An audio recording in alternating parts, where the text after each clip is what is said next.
She came to the church quietly. Ava Johnson, a kind black nurse invited by the groom's mother for a medical checkup before the ceremony.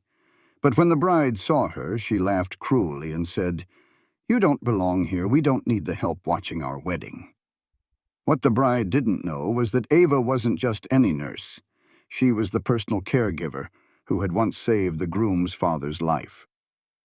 And when the bride suddenly collapsed at the altar, the entire room froze as the woman she humiliated became the only one who could save her life.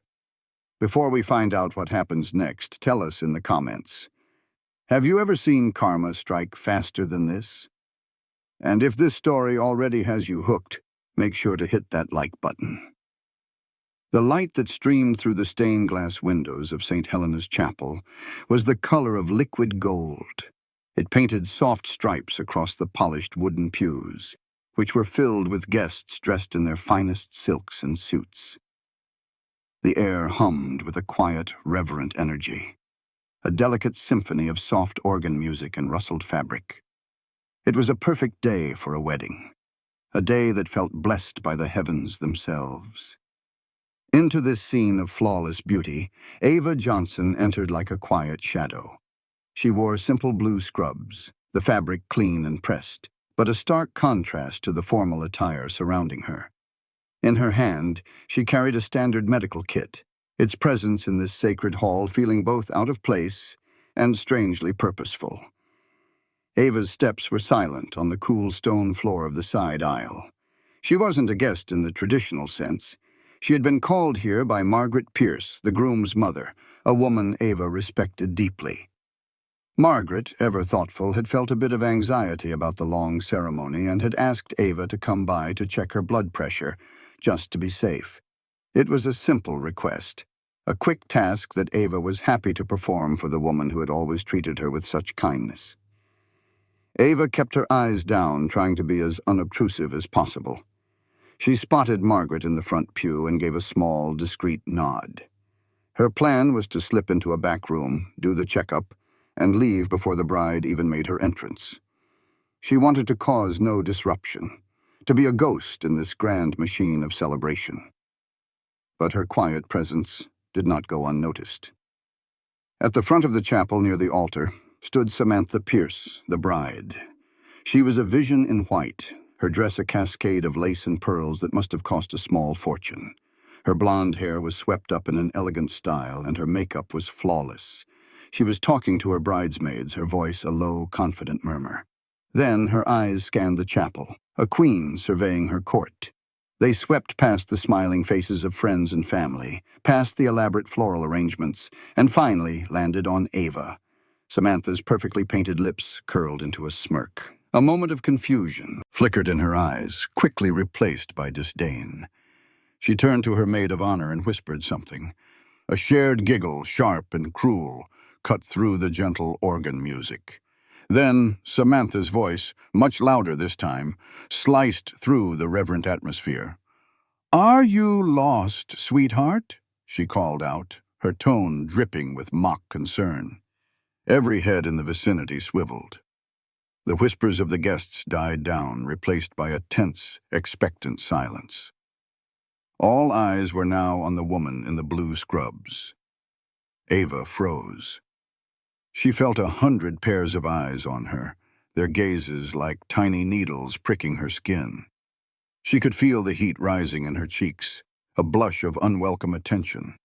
She clutched the handle of her medical kit, her knuckles turning white. She had hoped to be invisible, but now she was the center of a spectacle she never wanted. She met Samantha's cold blue eyes. The bride's smile was wide, but it didn't reach her eyes. It was a smile of pure, unadulterated arrogance. Ava cleared her throat, her own voice sounding small in the vast chapel. "I'm Ava Johnson," she began, trying to keep her tone steady and professional. "I was invited by Margaret Pierce. I'm her, Before she could finish, Samantha threw her head back and laughed. It wasn't a joyful sound. It was sharp, brittle, and full of malice. It echoed off the high, vaulted ceilings, a jarring note in the otherwise harmonious space. "Her nurse?" Samantha finished for her, her voice laced with ridicule. We don't need any nurses here. This is a wedding, not a hospice." The cruelty of the words hung in the air, thick and suffocating. A few of the guests shifted uncomfortably in their seats. Others, aligned with Samantha's view of the world, let out small, sycophantic chuckles. "Please leave before you embarrass yourself any further," Samantha said, waving a dismissive hand, as if shooing away a stray animal. She then turned her back on Ava, a clear signal that the conversation, if it could even be called that, was over. The room was still. The organist's fingers had faltered on the keys, leaving a dissonant chord hanging in the air. In the front pew, Margaret Pierce rose to her feet. The color had drained from her face, replaced by a mask of disbelief and horror. "Samantha," she whispered, her voice tight with shock.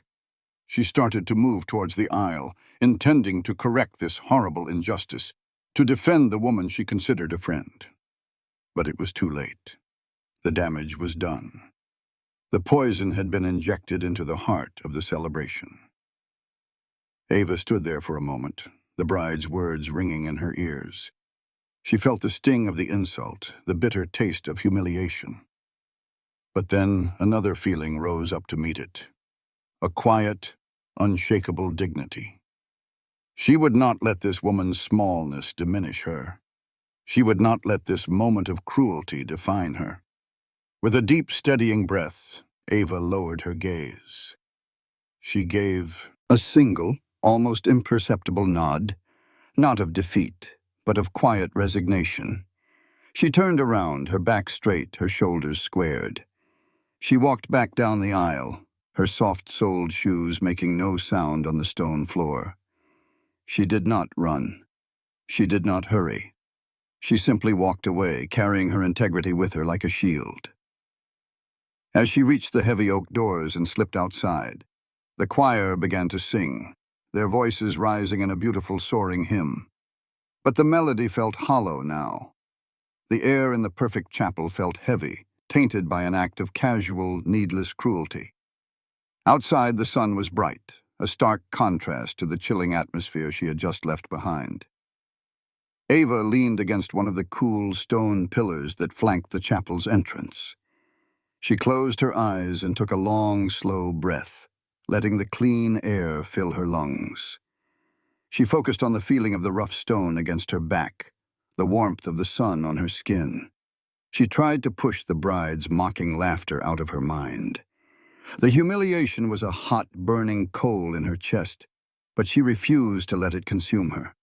Anger was a fire that burned the person who held it, and Ava had learned long ago not to carry unnecessary flames. She was a healer, not a fighter. Her strength was not in confrontation, but in composure. Her mind drifted back away from the sting of the present moment to a time not so long ago. She saw a quiet, dimly lit room in the Pierce family mansion. She saw Mr. Pierce, Ethan's father, a man once so full of life, now frail and connected to a web of tubes and monitors. She had spent the last 6 months of his life by his side, not just as a nurse, but as a companion. She had read to him from his favorite books, listened to his stories of a life well lived, and held his hand when the pain became too much to bear. She had been there for the family in their darkest hour, a steady presence in a storm of grief. A specific memory surfaced, sharp and clear. It was a rainy Tuesday night. Margaret had gone home for a few hours of much-needed rest, and Ethan was in the study making difficult phone calls.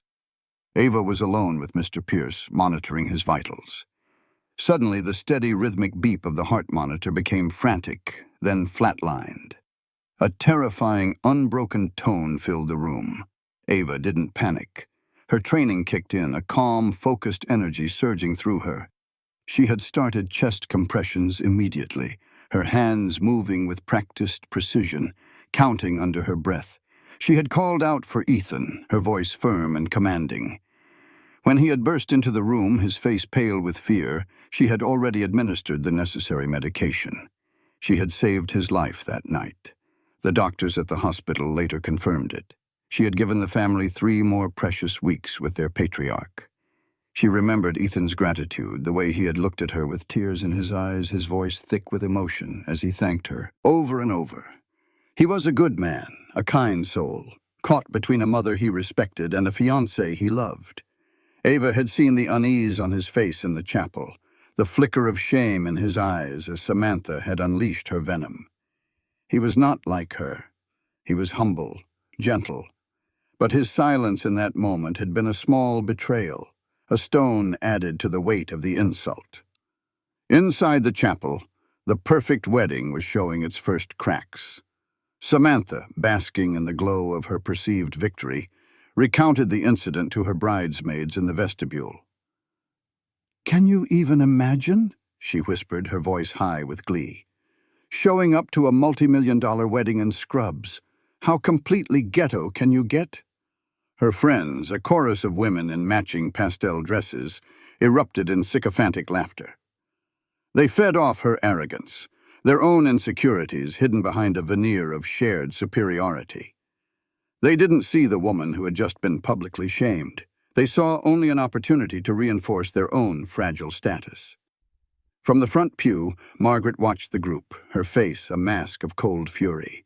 The laughter grated on her ears, each giggle a fresh insult to Ava's character and a stain on her family's name. This was not the woman she had envisioned for her son. This display of petty cruelty was a chilling glimpse into a future she now dreaded. Ethan stood beside his mother, his gaze fixed on the floor. He had heard Samantha's latest comments, and a wave of nausea washed over him. He felt trapped, a silent accomplice in an act of needless cruelty. He loved Samantha, or at least he thought he did. He was drawn to her beauty, her confidence, her ambition. But moments like these revealed a different side of her, a coldness that frightened him. The beautiful, sacred music of the organ swelled, signaling the start of the processional, but for Ethan and his mother, the joyful notes sounded like a funeral dirge. The flawless facade of the perfect wedding had begun to crumble. The bridal suite, a small, elegantly appointed room off the main chapel, felt like a pressure cooker. The air was thick with unspoken words and simmering resentment. As soon as the door clicked shut, Margaret turned to face Samantha. Her usual warmth was gone, replaced by an icy calm that was far more terrifying than any shouting match. Her voice was low, but each word was sharp, precise, and aimed to wound. "That woman you just publicly humiliated," she began, her eyes boring into Samantha's, "is named Ava Johnson. She was my husband's private nurse. She was the one who held his hand during his final days when I was too exhausted to even stand. She was the one who saved his life and gave us 3 more weeks with him." Samantha, who had been admiring her reflection in the full-length mirror, flinched. She turned away from her perfect image to face the matriarch's wrath. But her expression was not one of remorse, it was one of annoyance, of inconvenience. She let out a frustrated sigh and rolled her eyes, a gesture of such profound disrespect that Margaret had to physically restrain herself from reacting. "Oh, Margaret, don't be so dramatic," Samantha said, her tone dismissive. "It was a simple misunderstanding. I thought she was a wedding crasher. How was I supposed to know she was your personal help?" The word help dripped with condescension. It was a verbal continuation of the public shaming. Margaret's hands clenched into tight fists at her sides. "She is not my help, Samantha. She is a respected medical professional and a friend of this family. She deserved your respect, not your ridicule. You should be on your knees thanking her, not mocking her for the world to see."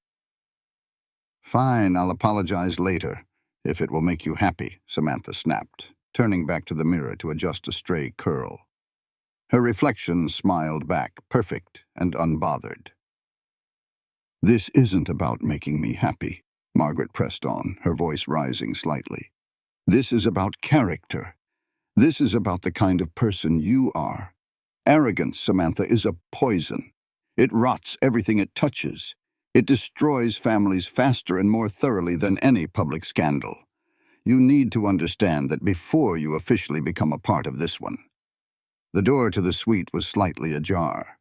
Ethan, who had come looking for his mother and fiancée, stood frozen in the hallway, listening to the heated exchange. Every word from his mother's mouth resonated with the truth he felt in his own gut. He saw Samantha's dismissive posture, heard her flippant replies, and a cold knot of dread tightened in his stomach. He was caught in an impossible position. To defend Samantha would be to betray his own conscience and his mother's values. To side with his mother would be to fracture his relationship with his future wife moments before they were to say their vows. So he did nothing. He remained silent, hidden in the shadows of the hallway, and his inaction felt like a brand of shame on his soul. Meanwhile, Ava was in her car driving away from the chapel. The city's streets were a blur of concrete and glass. She had the windows down, letting the wind whip through her hair, trying to blow away the lingering feelings of shame and anger. She didn't want to carry the ugliness of that moment with her. She turned on the radio, hoping the music would drown out the memory of Samantha's laughter. She found a quiet station and focused on the gentle melody. As she drove, she found herself whispering a quiet prayer. Not for herself, but for them, for the Pierce family. She prayed for peace to settle over their celebration, for the bitterness to be washed away. She prayed that Ethan would find happiness, and that Samantha would one day find kindness. She had no idea how profoundly, or how quickly, her path was destined to cross with theirs again. She had no idea that the universe was already conspiring to pull her back to that very chapel, not as an outcast, but as a savior. She was driving away, but destiny was already turning her around. The grand oak doors of St. Helena's Chapel swung open, and a collective gasp swept through the congregation. The organ, which had been playing a soft, meditative prelude, now swelled into the triumphant notes of the wedding march. The sound echoed through the cavernous space, a majestic announcement of the bride's arrival. Samantha stood framed in the doorway, a figure of radiant, almost intimidating beauty. Her $12,000 gown seemed to glow in the golden light, its long train flowing behind her like a river of white silk. A delicate veil covered her face, but it could not hide the proud, triumphant smile that she wore like a crown. As she began her slow, deliberate glide down the aisle, she was the very picture of perfection. Guests craned their necks to get a better look, their faces a mixture of admiration and envy. They saw the expensive dress, the flawless hair, the confident posture. They saw a woman who had everything, a woman who had won at the game of life. But they did not see the coldness in her eyes, a hardness that the thin veil could not quite conceal. They did not see the faint lines of tension around her perfectly painted lips. They saw the image she wanted them to see, a beautiful bride, blissfully happy on her wedding day. In the front pew, Margaret watched her daughter-in-law-to-be approach the altar. Her face was a blank canvas, carefully scrubbed of all emotion. The confrontation in the bridal suite had left a bitter taste in her mouth. She looked at Samantha's smiling face and saw not joy but a chilling performance. She saw a woman who valued appearances above all else, a woman who could so easily dismiss the humanity of another for the sake of her own ego. A deep, unsettling fear for her son's future took root in her heart. At the altar, Ethan waited. He looked handsome in his tailored tuxedo, but a closer look would have revealed the subtle signs of his inner turmoil. His hands, clasped in front of him, trembled ever so slightly. A fine sheen of sweat glistened on his forehead despite the cool temperature inside the chapel. When Samantha reached him and took his hand, her skin felt cold and clammy, a strange contrast to her radiant appearance. He squeezed her hand, searching for a connection, for a reassurance that he was doing the right thing. But he found none. Pastor Reynolds, a kind-faced man with wise, gentle eyes, began the ceremony. He smiled warmly at the couple, though he too had witnessed the earlier incident and felt the undercurrent of tension that now permeated the sacred space. His voice, calm and resonant, filled the chapel. He spoke of love, of partnership, of the sacred bond of marriage. And then, as if guided by some unseen force, he chose to speak on the virtues of humility and grace. He spoke of how true strength is, found not in pride, but in compassion. He spoke of how the greatest love is one that seeks to lift others up, not to put them down. The words were a standard part of his sermon, but today they felt pointed, imbued with a powerful, almost prophetic significance. As Samantha stood there listening to the pastor's words, a strange sensation washed over her. The edges of her vision began to blur slightly, and the pastor's voice seemed to come from a great distance. She felt a sudden wave of dizziness, a feeling like the solid marble floor beneath her feet was tilting. She swayed just for a second, a tiny, almost imperceptible movement. But it was enough. A faint gasp rippled through the first few rows of the crowd. Ethan's grip on her hand tightened. "Are you okay?" he whispered, his eyes filled with concern. Samantha blinked hard, shaking her head as if to clear it. "I'm fine," she insisted, her voice a sharp whisper. "Just a little lightheaded. I probably didn't eat enough this morning." She forced a smile, trying to project an image of calm control, but her body was betraying her. Beads of sweat, tiny and cold, began to roll down her temples, tracing a path through her expensive makeup. The radiant color in her cheeks drained away, leaving her complexion pale and waxy. The perfect bride, the image of flawless beauty, was beginning to unravel. She took a deep breath, trying to steady herself, trying to will her body to obey. But it was a battle she was about to lose in the most spectacular way possible. The ceremony reached its most sacred moment. The entire chapel seemed to hold its breath. Pastor Reynolds smiled at the couple, his voice gentle and solemn. "And now, if you would please repeat your vows." Ethan went first, his voice steady despite the tremor in his hands. He spoke the ancient words of love and commitment, his eyes locked on Samantha's. Then it was her turn. She took a shaky breath, her gaze fixed on the pastor. The words were simple, words she had practiced 100 times in front of her mirror. But now they felt foreign and heavy on her tongue. "I, Samantha," she began, her voice barely a whisper.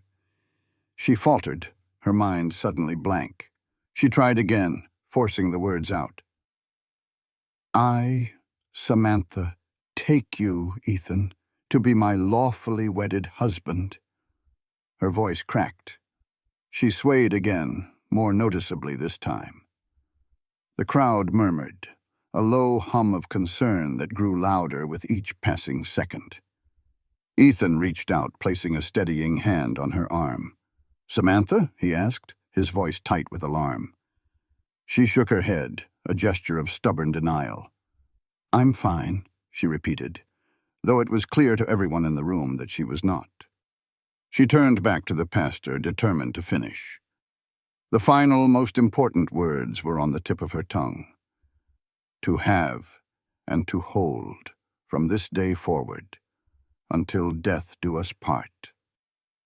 She was so close. The finish line was in sight. Pastor prompted her gently. "And do you, Samantha, take Ethan to be your husband?" It was the final question, the one that would seal their union. All she had to do was say 2 simple words. "I do." She opened her mouth to speak, but no sound came out. Her eyes, which had been fixed on the pastor, suddenly rolled back in her head. Her perfectly poised body went limp. Her knees buckled beneath the weight of her expensive gown. The beautiful bouquet of white roses slipped from her grasp and hit the cold marble floor with a soft, final thud. And then Samantha collapsed. A collective scream tore through the chapel. The organ music stopped abruptly. The sacred silence was shattered by a wave of pure, unadulterated panic. Guests leaped to their feet, their faces a mixture of horror and disbelief. Chaos erupted as people surged forward, trying to get a closer look, their well-intentioned but useless concern only adding to the confusion. Ethan cried out her name, dropping to his knees beside her still form. He shook her gently, his voice raw with fear. "Samantha, wake up! Somebody help! Call a doctor!" Bridesmaids rushed to her side, their pastel dresses a frantic blur of color. They fanned her face, they called her name, but their actions were born of panic, not knowledge. No one knew what to do. The perfect wedding had devolved into a scene of terrifying pandemonium. In the front row, Margaret Pierce stood frozen, her hand covering her mouth. The blood drained from her face. Her worst fears for the day had been about a clash of personalities, a family drama.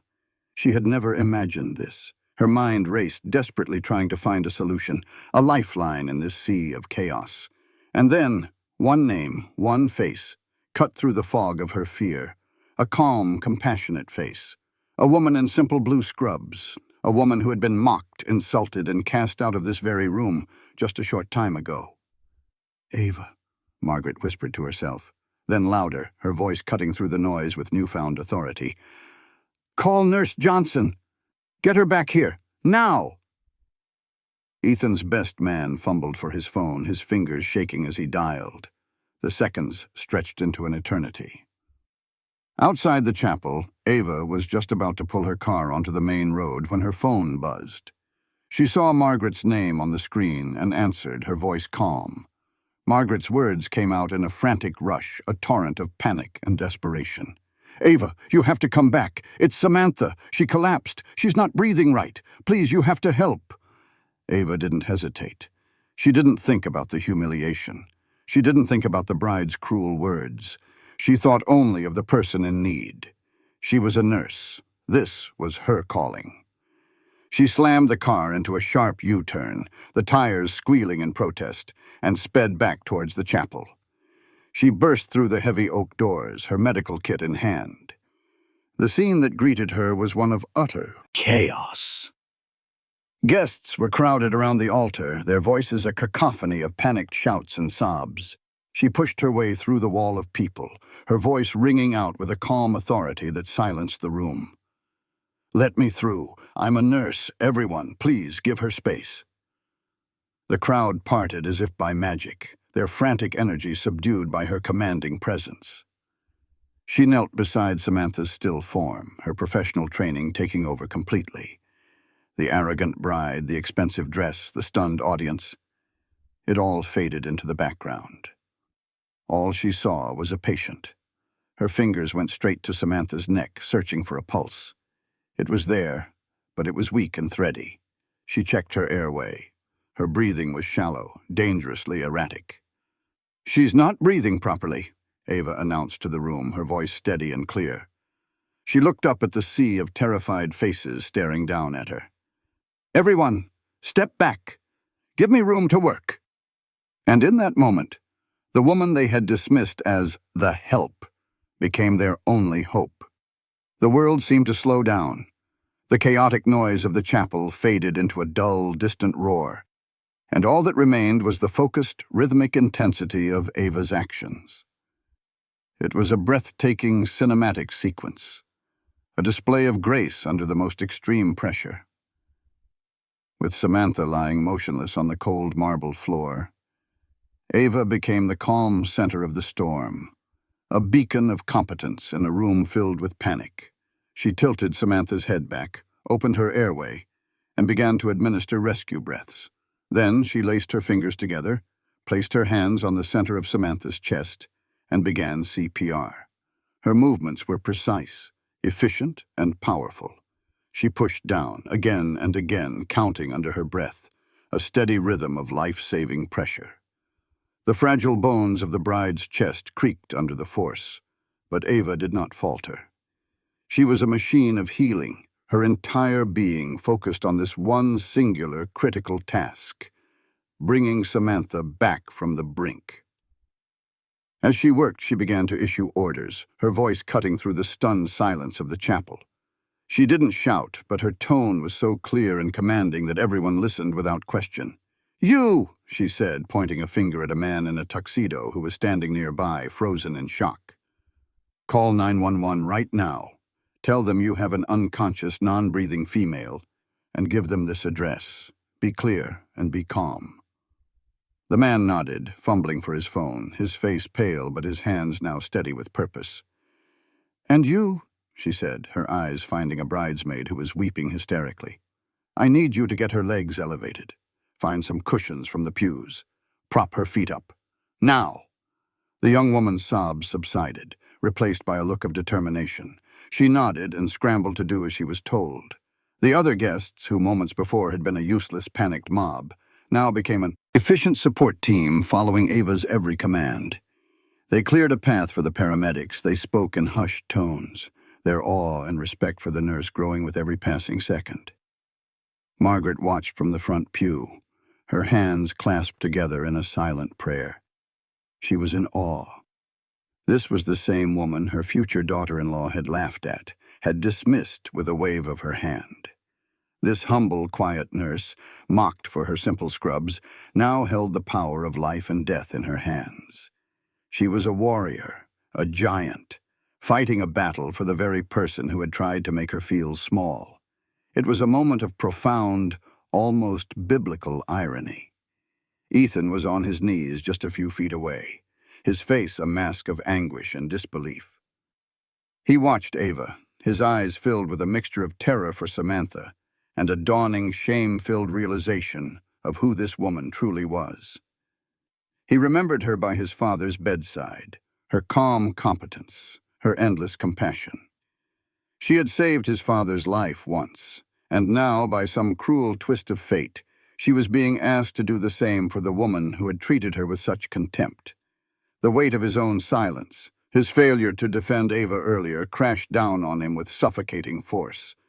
Tears streamed down his face, tears of fear, of regret, of profound gratitude. Ava continued the compressions, her arms burning with effort, her brow beaded with sweat. 1 minute passed, then 2. The silence in the chapel was absolute, broken only by Ava's steady counting and the soft rustle of clothing. Just as a flicker of despair began to creep into the room, it happened. Samantha let out a faint, gasping cough. Her body shuddered. Her chest rose and fell with a ragged but independent breath. A collective sigh of relief washed over the congregation, a sound like a gentle wave. Ava stopped the compressions, immediately checking for a pulse again. It was stronger now, more regular. Samantha's eyes, which had been closed, began to flutter. They opened slowly, hazy and unfocused at first. She blinked, trying to make sense of the scene around her. She saw the concerned faces of the guests peering down at her, the vaulted ceiling of the chapel, the tear-streaked face of her fiancé. And then her gaze settled on the face directly above hers. The first face she truly saw, the first person she recognized in her disoriented state, wasn't Ethan's, or her mother's, or even the pastor's. It was the calm, steady face of Ava Johnson, the nurse, the woman she had humiliated. In that moment of dawning consciousness, a profound and terrible understanding washed over her. Her lips, pale and trembling, moved slightly, but no words came out. The room was utterly silent, every person present a witness to this silent, powerful reckoning. The distant wail of sirens grew steadily closer, a welcome sound that signaled the end of the immediate crisis. Within moments, a team of paramedics rushed into the chapel, their professional calm matching Ava's. They moved with swift efficiency, taking over Samantha's care. They hooked her up to monitors, administered oxygen, and gently loaded her onto a stretcher. The immediate life-or-death tension in the room began to dissipate, replaced by a quiet, somber stillness. The storm had passed, leaving a heavy, contemplative silence in its wake. Samantha, now conscious but weak and disoriented, was carefully carried to a side room to await the ambulance. As she was wheeled past the pews, the guests watched her go, their expressions a mixture of relief and sober reflection. The whispers started almost immediately, quiet at first, then spreading through the crowd like a gentle breeze. "That nurse, she saved her life. Did you see how calm she was? She knew exactly what to do." And then the more pointed whispers, the ones filled with the weight of what they had all witnessed earlier. "She was the one the bride mocked. I heard her tell her to leave. She called her the help. The narrative had shifted. The hero of the day was not the beautiful bride or the wealthy groom, but the quiet nurse who had been so cruelly dismissed. Margaret rushed to Ava's side, her face etched with a gratitude so profound it left her speechless for a moment. She threw her arms around Ava, hugging her tightly. "Thank you," she whispered, her voice thick with emotion. "Oh, Ava, thank you. You saved her. You saved all of us today." Ethan approached them, his face pale and drawn. He looked utterly broken, a man torn between the love he felt for his fiancée and the deep, cutting shame of his own inaction. He looked at Ava, his eyes pleading for a forgiveness he knew he didn't deserve. I don't know what to say," he stammered. "What you did, after what she said, I'm so sorry." Ava simply nodded, her expression gentle and devoid of any accusation. She gently pulled away from Margaret's embrace. "I did what any nurse would do," she said, her voice soft but firm.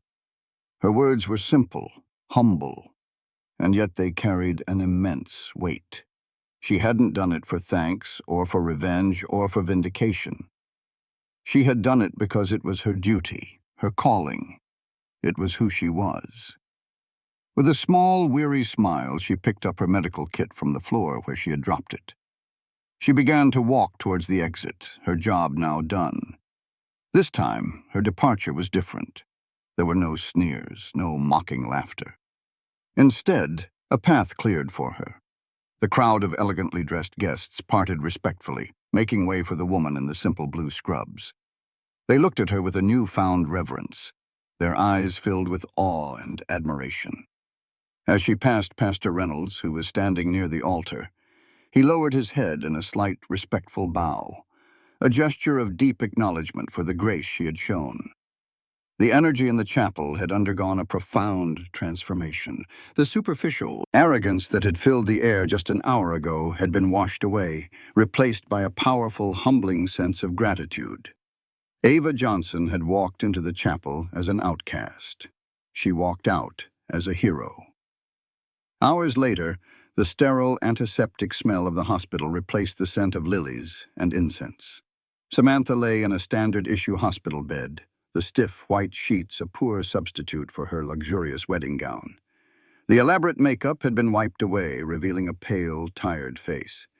Her hair, once perfectly styled, was now loose and tangled around her shoulders. Stripped of her bridal finery, she looked small, vulnerable, and profoundly human. The doctors had diagnosed her with a previously unknown heart condition, one that could be triggered by extreme stress. The confrontation with Ava, the adrenaline of the wedding day, it had all combined to create a perfect storm inside her own body. She had been quiet for a long time, staring at the blank ceiling, the events of the day replaying in her mind like a disjointed, nightmarish film.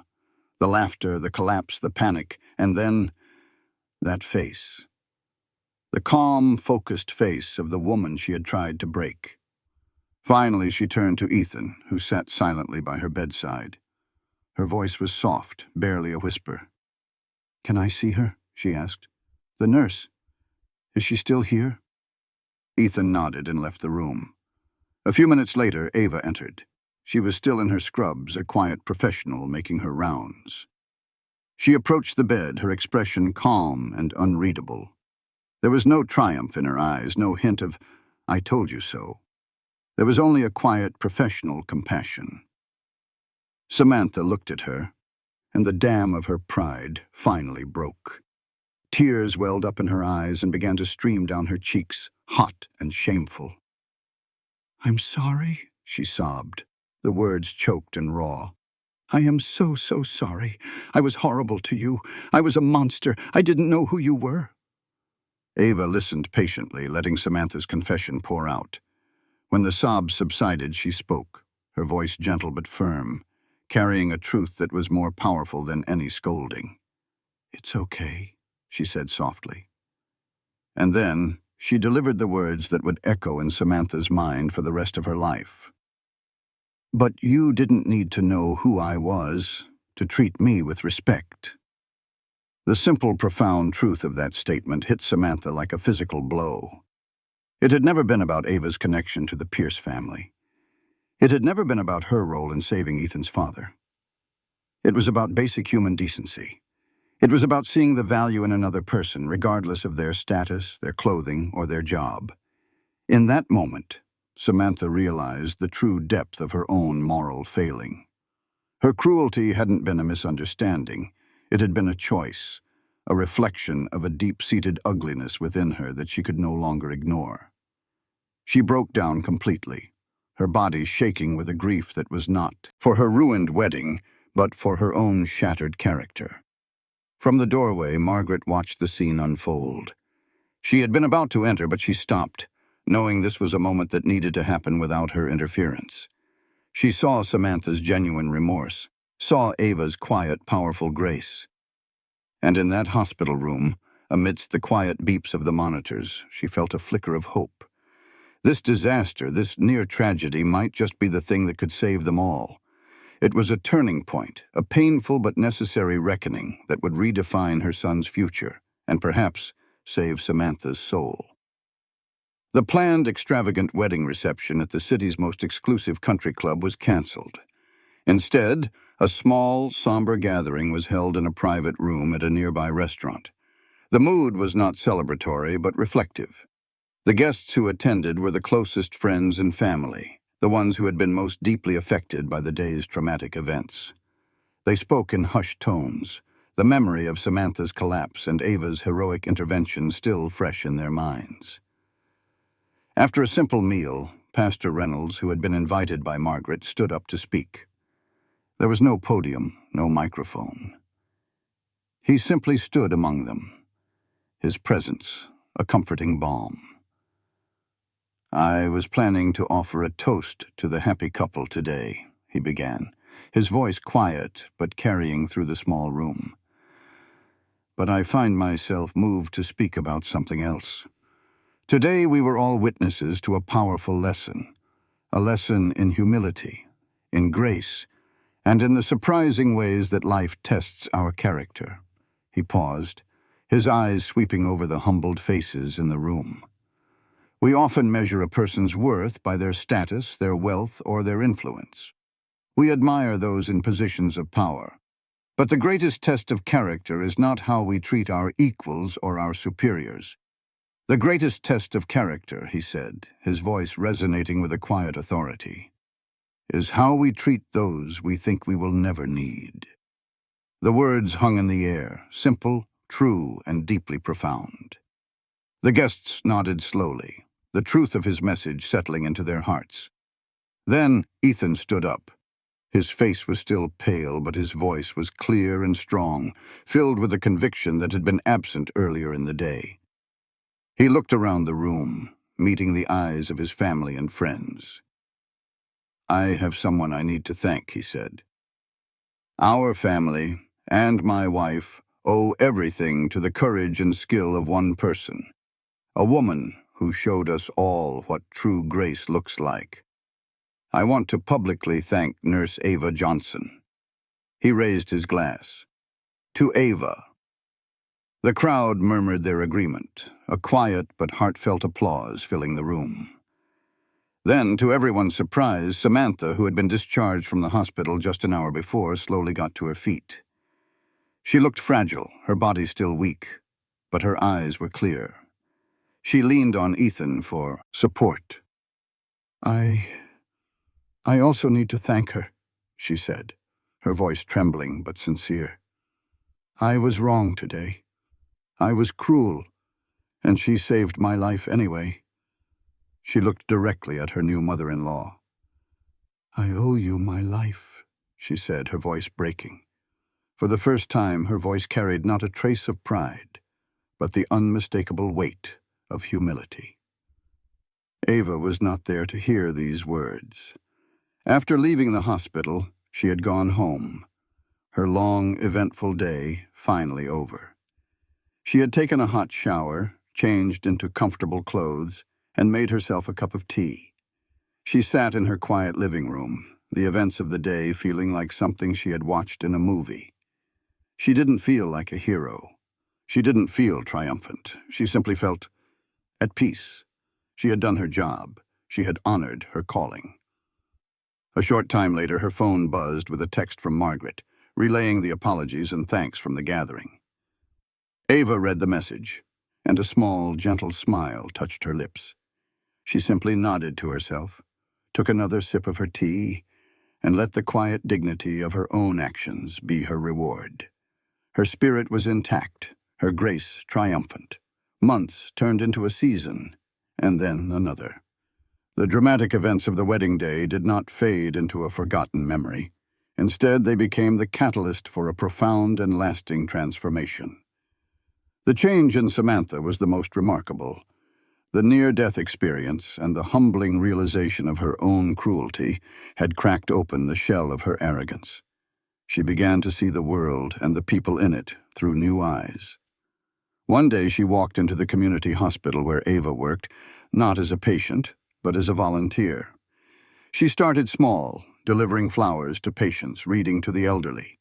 She was often clumsy, unsure of herself, a stark contrast to the confident, commanding woman she used to be. But she was persistent. She learned compassion the hard way, through acts of service, through listening to the stories of people whose lives were so different from her own.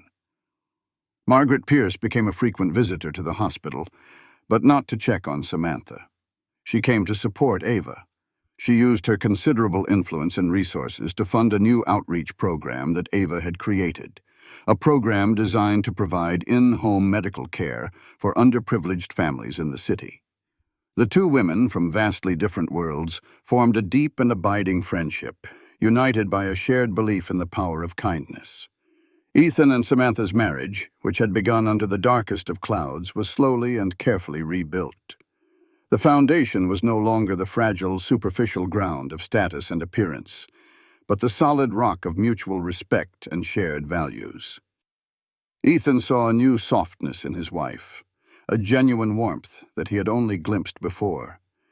And Samantha, in turn, learned to appreciate Ethan's quiet strength and his unwavering moral compass. Their love story did not start with a fairy tale wedding, but with a collapse, a reckoning, and a long, difficult journey toward redemption.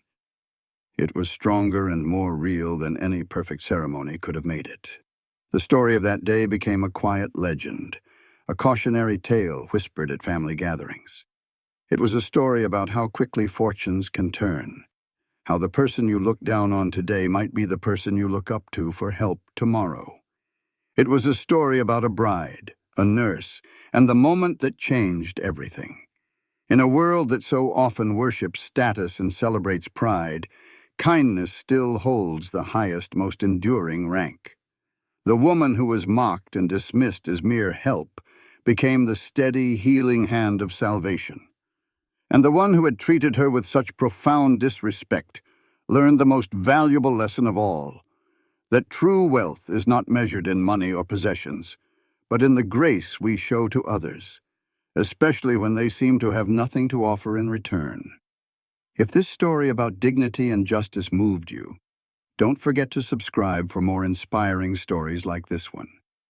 What would you have done in this situation? Let us know below.